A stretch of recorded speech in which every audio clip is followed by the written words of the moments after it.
Salatu wassalamu ala rasulillah Sayyidina Muhammad ibn Abdillah wa ala alihi wa ashabihi wa man tabi'ahu wa nasarahu wa wala. La hawla wa la quwata illa billah, ma ba'du. Yang saya hormati seluruh sivitas akademik UIN Kiai Haji Ahmad Siddiq Jember, Bapak Rektor Profesor Babun Suharto yang mendampingi kita sejak pembukaan tadi, juga seluruh peserta musyawarah wilayah SEMA PTKIN se-wilayah 3 Jawa Timur dan Nusa Tenggara. Hadir juga koordinator yang tadi orasinya luar biasa. Juga seluruh adik-adik saya pengurus SEMA ya, atau peserta peserta seminar pada siang hari ini, serta tidak lupa Dr. Aris yang saya harus berbagi waktu dengan beliau untuk menyapa adik-adik semua, berdiskusi tentang amandemen, konsepsi amandemen secara akademik.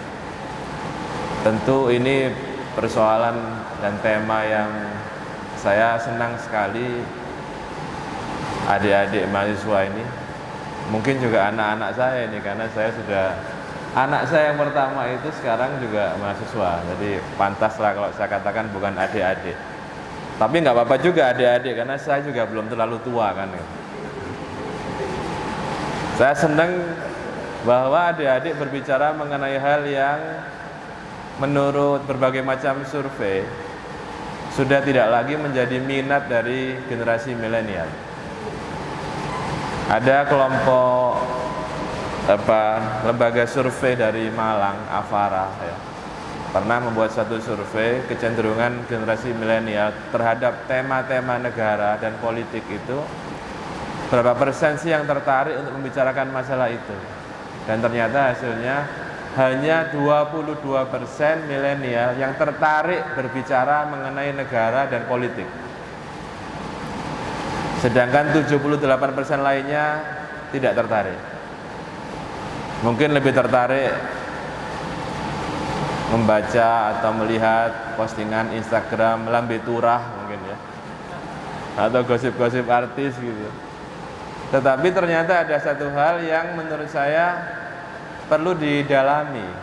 Apakah 22% itu tidak tertarik pada tema-tema politik praktis, ataukah tema-tema politik yang dikatakan oleh Ketua Senat tadi ya, atau Presiden mahasiswa tadi, politik kenegaraan. Karena politik secara simplifikasi kita bisa bedakan dua hal: politik praktis atau elektoral politik dan politik non-elektoral. Ada sekelompok reference group yang dia bukan ketua partai, bukan elit partai, bukan ketua DPRD, bukan wakil ketua DPR misalnya, tetapi punya kemampuan di dalam mempengaruhi opini publik, persepsi masyarakat mengenai negara. Berarti dia punya kekuatan politik tetapi non-elektoral politik. Wajahnya nggak pernah muncul dalam baliho-baliho partai politik, tetapi pandangan-pandangannya itu amat mempengaruhi diskusi politik di negara ini. Tentu itu tidak lahir dengan sendirinya, pasti lewat suatu proses pembuktian ya, bagaimana mereka yang saya katakan sebagai reference group itu membuktikan kepada publik pandangan-pandangannya yang clear ya, yang jujur, yang tidak bias terhadap masalah-masalah negara. Nah, tema amandemen ini tema yang saya katakan berat. Kan benar Pak Dr. Aris.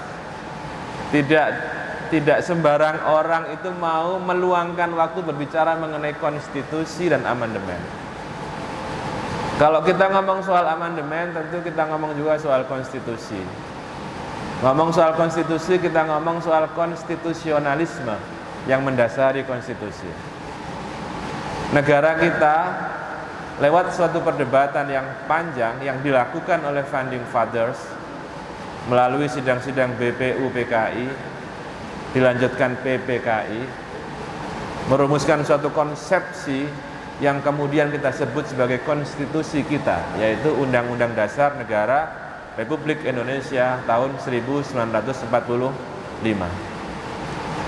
Di situ tergambar suatu pandangan-pandangan yang holistik mengenai bagaimana kita bernegara.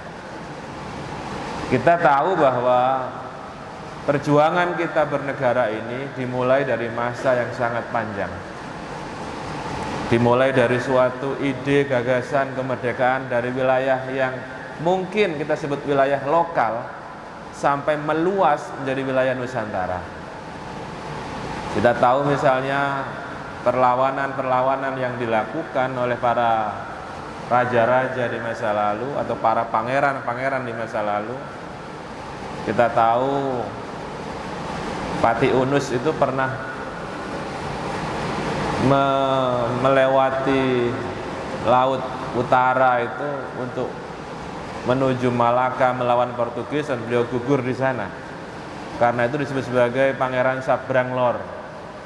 Karena dia menyeberangi lautan di utara, Pangeran Sabrang Lor. Kita juga tahu Pangeran Diponegoro pernah melawan Belanda lewat yang kita kenal sebagai Perang Jawa mulai 1825 sampai 1830. Katanya itu perang yang paling singkat karena hanya 5 menit. 5 menit itu kalau kita anggap sebagai menit ya, 18 itu guyonannya kan gitu, 1825 sampai 1830. Oh, 5 menit tiba itu.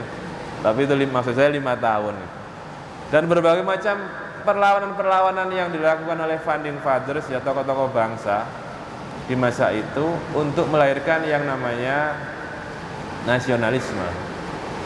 Nasionalisme baru lahir sekitar awal abad ke-20 yang melahirkan tokoh-tokoh pergerakan seperti Budi Utomo, kemudian Cokro Aminoto, tokoh-tokoh Muhammadiyah, melahirkan Muhammadiyah pada tahun 12, Al-Irsyad, tahun 26 para kiai melahirkan Nahdlatul Ulama. Itu adalah akar bagaimana berpikir mengenai bangsa, mengenai negara lewat suatu konsep yang ketika itu masih belum matang, masih terus digagas. Nah, perjuangan untuk membentuk konstitusi di masa-masa ketika jangan bayangkan orang bisa berdiskusi dengan enak di tempat AC seperti sekarang, atau dengan sound system yang bagus yang mereknya nggak tahu ini mereknya apa ini. Ketika itu diskusi-diskusi yang dilakukan oleh Founding Fathers di tengah-tengah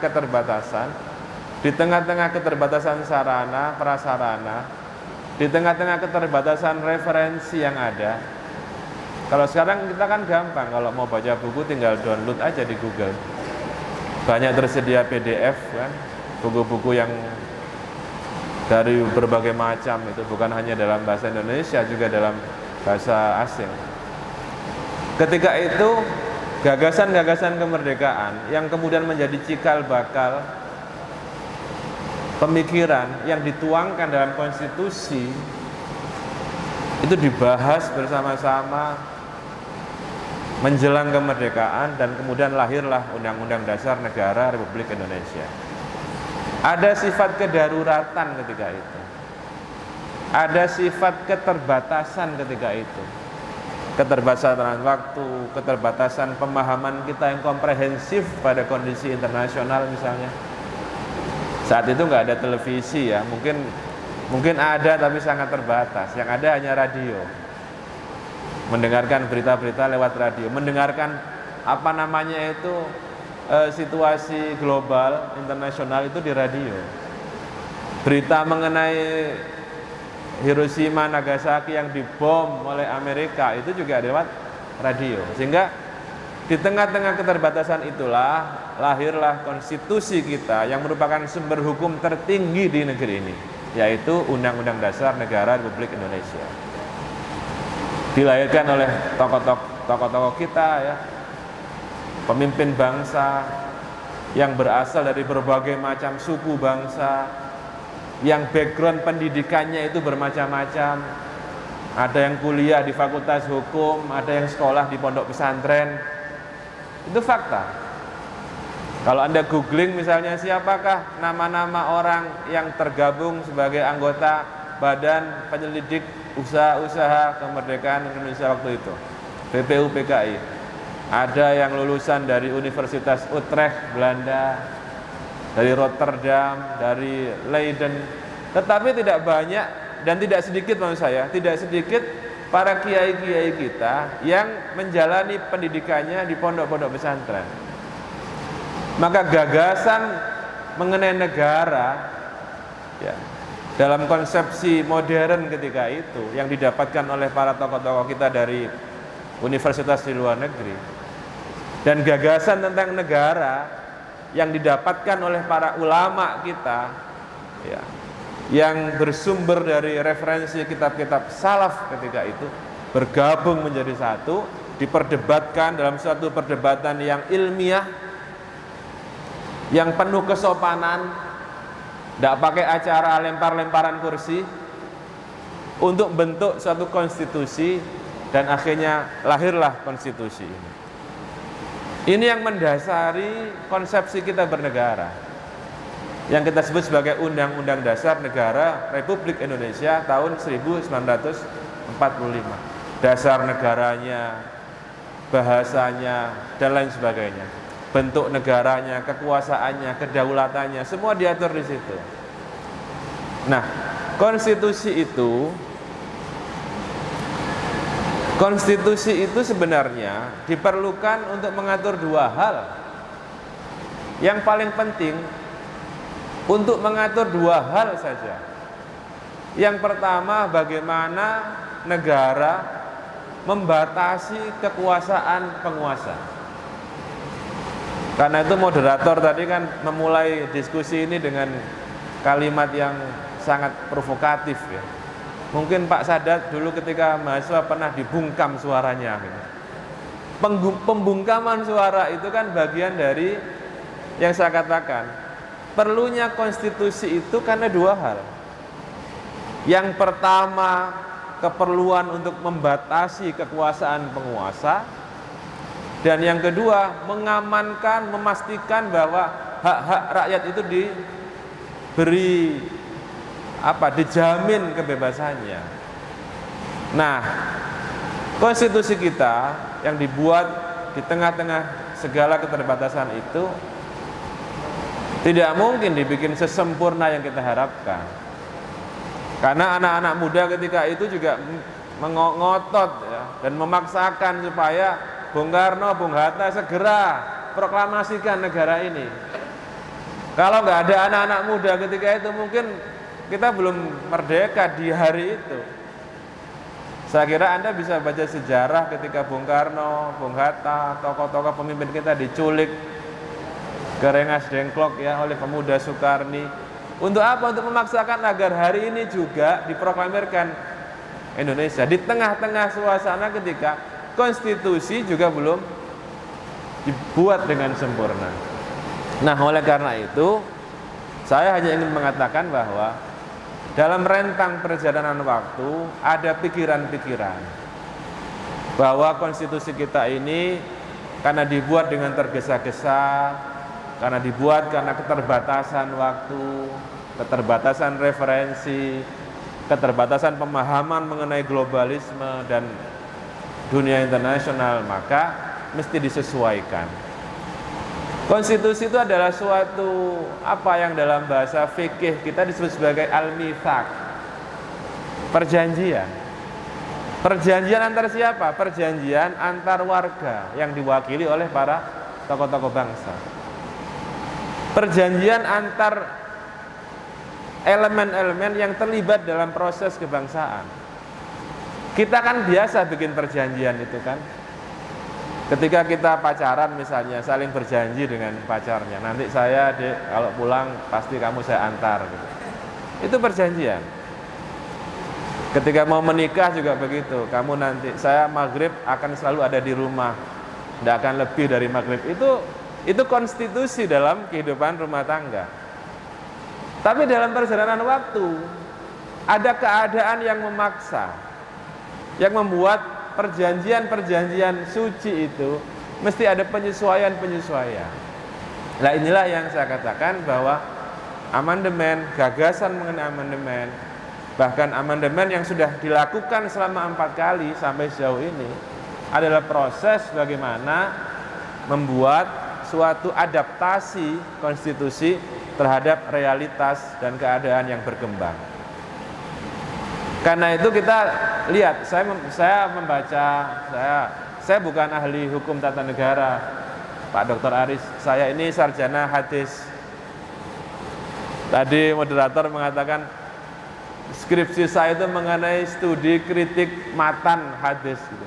Bukan soal tata negara, tetapi saya membaca, mengamati, saya menyimpulkan bahwa terhadap amandemen ada 3 kelompok besar.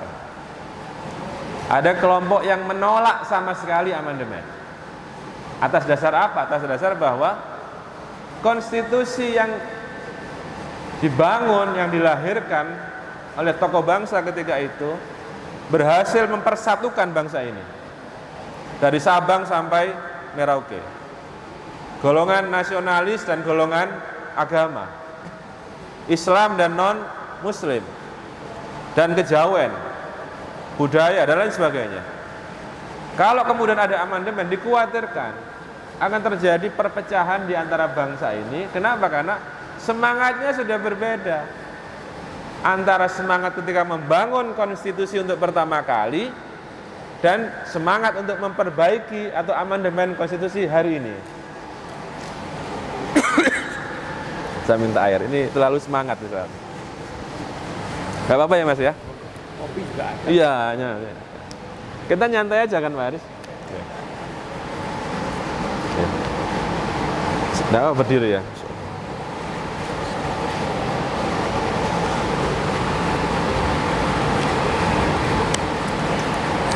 Jadi yang menjadi perbincangan publik itu adalah ketika orang-orang yang terlibat dalam proses membuat konstitusi tahun 45 dengan orang-orang yang mau mengamandemen konstitusi hari ini adalah orang-orang yang memiliki pikiran-pikiran, komitmen, dan kepentingan-kepentingan yang berbeda.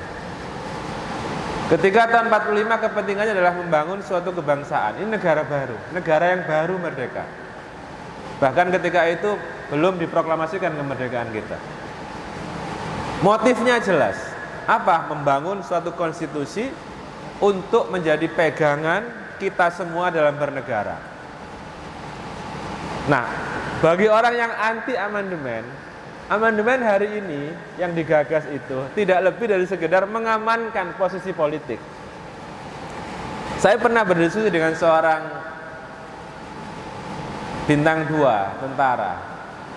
Dia mengatakan dengan berapi-api, awas Dik, kalau dulu undang-undang dasar kita itu yang membuat adalah orang-orang yang penuh integritas, orang-orang yang ikhlas, minal mukhlisin, membentuk konstitusi untuk kepentingan kebangsaan. Tetapi sekarang siapa lembaga yang berwenang untuk melakukan amandemen itu? Adalah para politikus. Dan kita tahu kan semuanya bahwa rekrutmen pemimpin kita tidak berjalan dengan seperti yang kita harapkan. Saya ketua partai politik, karena itu ketika diundang oleh adik-adik ini saya merasa wajib datang ke sini. Kenapa? Karena bagi saya ingin wajah politik di masa depan itu adalah wajah politik yang dihiasi dengan perdebatan-perdebatan yang akademik di antara para politikusnya. Sekarang kita saksikan kadang-kadang karena pragmatisme itu partai politik tidak bisa mengusung, merekrut politikus yang handal. Bukan orang yang visioner, yang punya misi, tapi yang punya gizi katanya itu. Bukan hanya kapasitas, elektabilitas, tapi isi tas. Tapi itu pilihan, itu risiko demokrasi kita. Itu pilihan kita. Kita memilih demokrasi sebagai sistem pemerintahan kita. Kita memilih demokrasi, dan dalam demokrasi itu ya, demokrasi yang di sebuah negara yang belum matang, maka yang terjadi seperti sekarang. Yang duduk di lembaga legislatif kadang-kadang bukanlah orang yang punya kemampuan berbicara soal negara, soal konstitusi, soal kebangsaan, tetapi orang-orang yang bisa membeli suara dari rakyat. Ini otokritik buat kita. Oleh karena itu saya kira, saya merasa kewajiban dari tokoh-tokoh partai politik hari ini adalah bagaimana bertemu dengan anak-anak muda, berdiskusi dengan anak-anak muda agar terjadi transfer ya, pengetahuan, pengalaman, dan mungkin juga suatu mekanisme rekrutmen agar ke depan tampilan politik di negara kita ini bukan tampilan politik yang diisi dengan perdebatan yang tidak bermutu, tapi diisi dengan perdebatan-perdebatan yang bernas, yang cendekia, yang akademik. Seperti perdebatan-perdebatan yang dilakukan oleh founding father ketika membentuk konstitusi kita. Saya sangat menyarankan adik-adik itu membaca buku yang berisi notulensi rapat-rapat atau sidang-sidang BPU PKI antara bulan Mei sampai bulan Agustus sampai bulan Juli, kira 2 bulan itu. Bagaimana Bung Karno berdebat, dipatahkan argumentasinya oleh Kiai Wahid Hashim misalnya, oleh Kiai Maskur dari NU ya, oleh Kahar Muzakir ya, oleh tokoh-tokoh yang lain. Itu perdebatan yang penuh dengan prinsip-prinsip intelektualisme dan akademis yang dilandasi oleh keikhlasan membangun negara ini, dan mereka orang-orang yang berintegritas. Oleh karena itu saya rasa diskusi semacam ini bisa menjadi suatu pembuka kotak Pandora gitu, bahwa adik-adik kita generasi milenial janganlah menjadi orang-orang kelompok yang apatis terhadap perbincangan mengenai negara, mengenai politik. Kenapa? Karena di tangan adik-adik lah masa depan politik bangsa ini. Nah, yang kedua adalah kelompok yang menganggap bisa saja konstitusi itu diubah atau diamandemen. Kenapa? Karena Quran saja itu kan pernah dinasakh kan. Jangankan konstitusi yang buatan manusia, Al-Quran saja yang firman Allah itu ada dalam kronik sejarah tertentu pernah dinasakh, tidak berlaku, tapi diganti dengan ayat yang lain. Sehingga ini menggambarkan apa? Menggambarkan bahwa dinamika kehidupan umat manusia ini pasti berkembang. Tidak mungkin dipatok pada suatu konsepsi saja. Tidak mungkin dipatok pada suatu pemahaman yang akhirnya tidak utuh. Karena itu ada sekelompok orang yang termasuk partai saya, begini ya. Ada partai di MPR itu yang menolak sama sekali amandemen karena dianggap merusak nasionalisme. Jadi spirit of nationalism itu lebih tinggi daripada spirit of constitutionalism. Mau tidak mau dunia ini kan nggak stuck. Dunia ini kan berkembang. Dulu ketika negara kita dibangun, semangatnya apa? Semangatnya nasionalisme. Awal abad 20 sampai tahun 45 sampai perang dunia kedua itu kira-kira nasionalisme spiritnya. Setelah akhir perang dunia pertama menuju perang dunia kedua itu nasionalisme. Yang dibaca oleh para tokoh-tokoh kita itu adalah Nation in Waiting, karangannya Ernest Renan. Di situ digambarkan bagaimana nasionalisme itu, bahwa negara dibangun atas konsepsi kebangsaan, kesamaan sejarah, kesamaan kultural, kesamaan pandangan, kesamaan penderitaan yang oleh Bung Karno disebut sebagai Weltanschauung. Tapi kemudian berkembang bahwa negara bangsa itu sudah bukan lagi atas dasar nasionalisme, tapi atas dasar ideologi. Maka terjadilah Cold War atau perang dingin yang terjadi pada kira-kira ya tahun-tahun 50-an sampai sekitar tahun 90-an ketika tembok Berlin diruntuhkan. Sekarang bukan lagi ideologi, bukan lagi negara, bangsa yang didasarkan pada konsep ideologi. Bahkan ada seorang filsuf mengatakan dan menulis bukunya berjudul The End of Ideology and the Last Man, Francis Fukuyama. Jadi nggak ada ideologi sekarang. Orang dengan mudah saja mengorbankan, melupakan beban kesejarahan ideologis di masa lalu. Sekarang isunya adalah multikulturalisme. Karena itu jangan heran kalau misalnya di London itu wali kotanya seorang muslim, berasal dari Pakistan. Jakarta yang mayoritas muslim pernah dipimpin oleh seorang gubernur Kristen bernama Ahok. Masih ingat kan? Ada sebuah kota di Belanda, Rotterdam, itu wali kotanya juga muslim. Tapi bukan semangat agama yang muncul ketika sekarang ini, tapi semangat multikulturalisme, bahwa kita mesti menerima bahwa dalam kehidupan kita minoritas pun berhak untuk menjadi pemimpin di negara ini. Semangatnya ke sana, dan itu mesti kita jaga. Nah, apakah ini tergambar oleh konstitusi kita? Nah, ini yang menurut saya bisa memahami kalau kemudian ada gagasan, ada pikiran mengenai perlunya amandemen, karena memang konstitusi tidak selalu bisa mengcover seluruh kronik perjalanan sejarah panjang bangsa ini. Tentu tanpa harus mengubah yang paling fundamental. Apa yang paling fundamental itu? Pancasila. Bahwa negara kita dibangun di atas prinsip-prinsip ketuhanan. Itu nggak boleh dirubah. Kita bukan negara sekuler, tapi juga bukan negara agama. Dan yang ketiga adalah pandangan-pandangan yang revolusioner. Sudah, konstitusi kita dianggap sebagai old fashion katanya. Udah kuno, udah jadul. Diganti yang baru, yang revolusioner. Nah, ini menarik mungkin tuh bagi adik-adik mahasiswa itu, karena ini kan revolusioner.